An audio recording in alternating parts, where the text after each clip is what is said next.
எவ்ளோ வன்மம், எவ்ளோ வைத்தெரிச்சல்! இந்த அளவுக்கு பொறாமையில பொங்குவாங்கன்னு நினைக்கல. இவன்லாம் எப்படிடா ஜெயிச்சான்னு இன்னும் கதறாங்க. எப்படியும் ரீஎலெக்ஷன் வந்துரும், அதுக்கு சிம்பத்தியில ஓட்டு வாங்கிரலாம்னு தானே அழுகிறீங்க. சானிட்டரி ஒர்க்கர்ஸ அடிச்சு அரெஸ்ட் பண்ணப்போ போய் கூலி படம் பார்த்துட்டு ரிவ்யூ சொல்றப்போ எங்களுக்கு எப்படி இருந்திருக்கும்?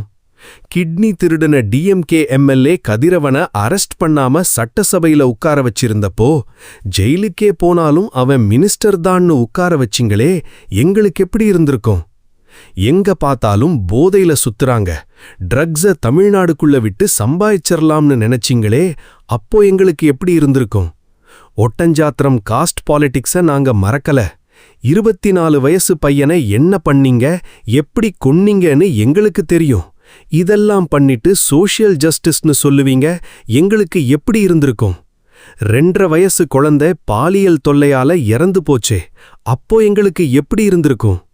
அது மட்டும் இல்லாம எங்க வீட்டு பொம்பள பசங்கள வெளியில அனுப்புறதுக்கே யோசிக்க வச்சீங்க, பயப்பட வச்சீங்க, அப்போ எங்களுக்கு எப்படி இருந்திருக்கும்? மக்களை கொஞ்சமாச்சு மதிச்சிங்களா? என்னமோ உங்க வீட்டு வேலைக்காரன் மாதிரி தானே பாத்தீங்க. ஒரு மனு வாங்குறதுக்கு தலையில அடிக்கிறீங்க, எங்களுக்கு எப்படி இருந்திருக்கும்? 24க்கும் மேற்பட்ட கஸ்டோடியல் டெத் போலீஸ் டார்ச்சர்னால நடந்துச்சே, அதுக்கு ஏதாவது பதில் சொன்னீங்களா? அப்போ எங்களுக்கு எப்படி இருந்திருக்கும்? உன்கிட்ட இலவசமா கொடுங்கன்னு கேட்டமா? நீங்க தான் வாக்குறுதின்னு சொல்லிட்டு அது ஒண்ணு கூட செய்யல.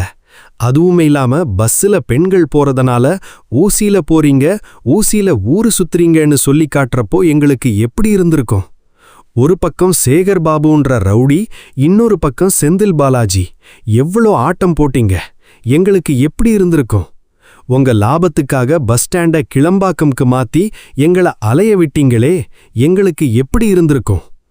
டிஎம்கேல கூட ஜாதி பாப்பாங்கன்னு இப்பதான் தெரிஞ்சுக்கிட்டேன். அண்ணா இருந்தப்போ ஒரு கொள்கை இருந்துச்சு. எதுக்காக திராவிடம் துவங்கப்பட்டுச்சோ